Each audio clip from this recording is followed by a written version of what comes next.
That's why they call them comfort foods. If I'm mourning a polio-ridden stepchild, I ain't gonna cry into a salad, am I? No. I'm gonna rejoice the early passing of my dearest by making a big old batch of beef enchiladas that will shut down the blood to your brain and let you live in the moment like you just had a stroke. You are so right, Bobby. And I have to say, these here hors d'oeuvres or oopers, d'oeuvres, or appetizers are delightful. Thank you, honey. I like to call them whores ovaries. Tastes great at first, but then you realize everyone else has stuck their fingers in the pudding. Also, I can't say anything in French. The only good thing that ever came out of France was the pizza.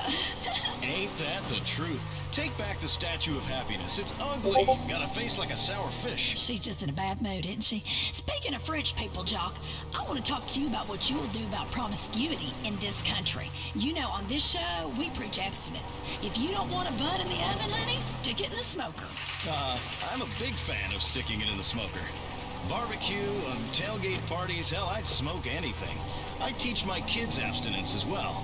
My 16-year-old daughter will have her friends over to the pool, and I'll swim with them and play keep-away, splashing around, you know, having fun, and I use that time to witness to them. I say, girls, this is a fantastic time in your life. You know, you're all so beautiful and burgeoning into womanhood, and a couple of you have developed fine breasts, as I see, and several about to fall out of your swimming costume. But don't do anything stupid that could ruin your life. Boys, they are trouble. Save yourself for your husband. You know, Bobby June, the important thing is that people learn about the decisions they are making in their own lives. And one decision we all gotta make is to stop letting immigrants ruin our economy. I mean, it just ain't right. You cannot get a job right now because foreigners have them. Well, America did not become the greatest country ever by letting foreigners in, and that's a fact. Listen, Bobby June. Listen, all of you. I am not a racist. I said some things, yeah, I did. That was a very long time ago. But there is a difference. If we want this country to be great again, we've got to start fighting wars we can win and stop fighting against crazy folk who ain't gonna give up. Which is why I want us to think about invading Europe again. Seriously. How do you mean? Now, I ain't never been one for book learning, but I'm a big fan of history documentaries. And historical television shows us that America is at its finest when we invade Europe. You know something? You're right. Exactly. I mean, we've spent 50 years invading Asia and the Middle East, and it ain't right. Them folks don't want us. They're too different. They eat food that's a bunch of damn paste. So what I'm gonna propose... What's going on there?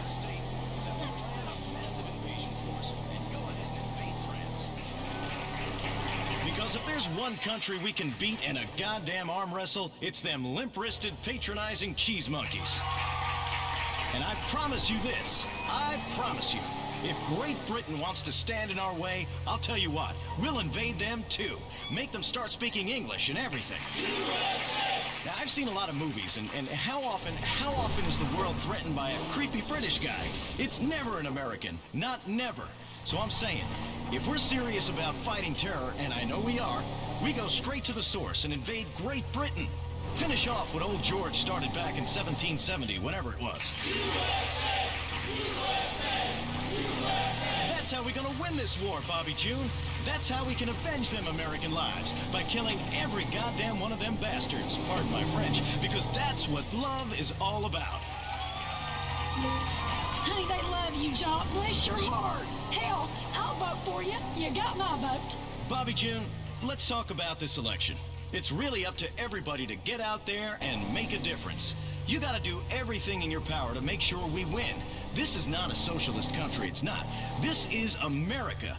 We're nationalists, national socialists, if you will, because our society is our nation. But trust me, this is the most important moment in American history. If we get this wrong, well, we're shit out of luck. Pardon my French. How so? Who's that? My producer, Ricky. Speaking out of turn again. Don't worry, she's just got a tan. Oh, okay. Had me worried for a moment there. I'll tell you what, because this is it. They are trying to steal our country away. Lawton and all his cronies, all of them cronies in the Capitol. I'm against cronyism, which is why I'm supported by only big American companies who care about things that matter and don't want business bogged down by regulations. Like pension obligations, gone. Environmental concerns, great if we can afford them, but we can't, gone. Affirmative action? What do you think? Hey, Coffee, over there, what do you think? It's Ricky. Whatever. What do you think about affirmative action?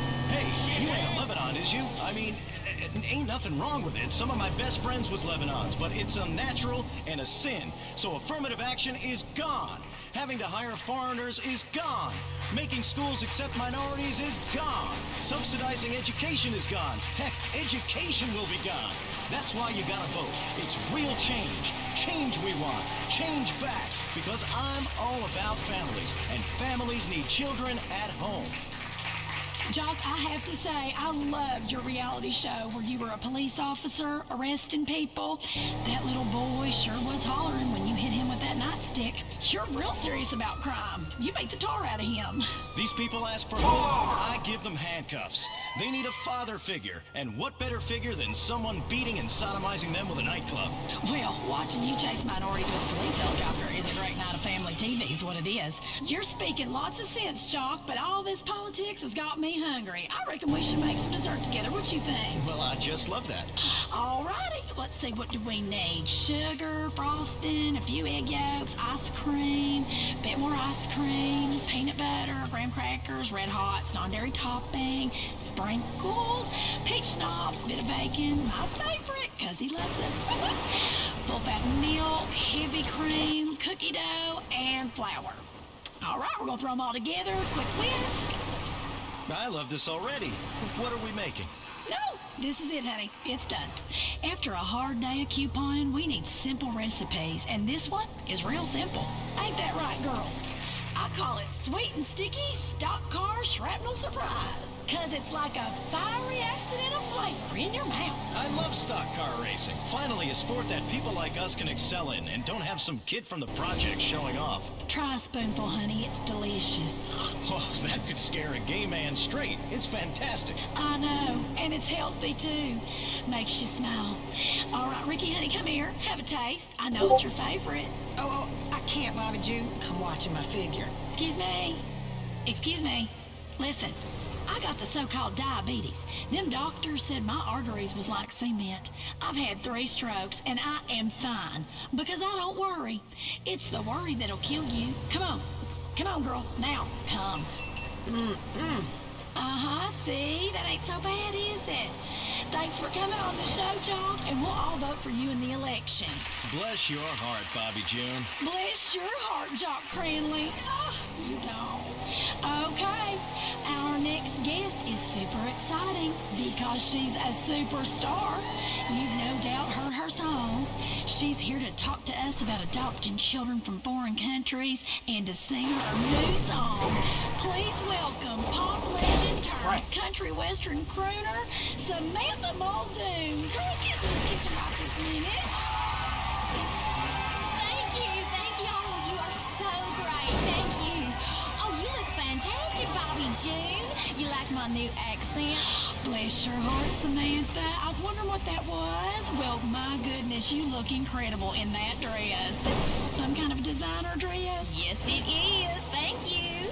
Now, you've been on a mission, a crusade, really, to help children. It's incredible how many kids you've adopted from Africa. You are such a beautiful person. Well, these children are born in places that are so poverty-stricken, it's sad.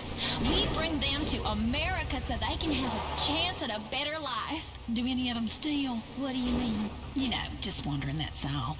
You can take the gator out of the swamp, but don't be surprised if it bites you through the coffee table, if you know what I'm saying. Speaking of, I think we should cook some up. Ooh, yes, some Bobby June's Deep Bayou breaded fried alligator tenderloin scallopini with lemon butter sauce and ranch dressing. That's right, available in the frozen food aisle of your favorite grocery store. Okay, let's get that gator out. Oh! Oh, you silly girl, it's dead. Old Pete killed it this morning, had it flown in special.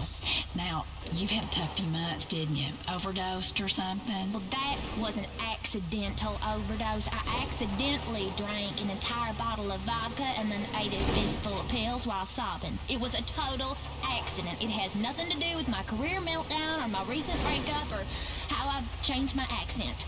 And the paparazzi just keep hounding me. Oh, they are something, aren't they? Just wanting to ruin everyone's lives. They put a video of me online saying I was talking hateful. I was talking about gophers and rabbits and things that dig holes in my garden. I hate them varmints. That liberal media had a field day. Well, I don't believe the liberal media. The ones that win awards for journalistic investigating. Trash, I call it. I never read the tablets. Now, Samantha, I must see you on every magazine cover in the checkout aisle. One the other day said you had had sex with an alien. Is that true?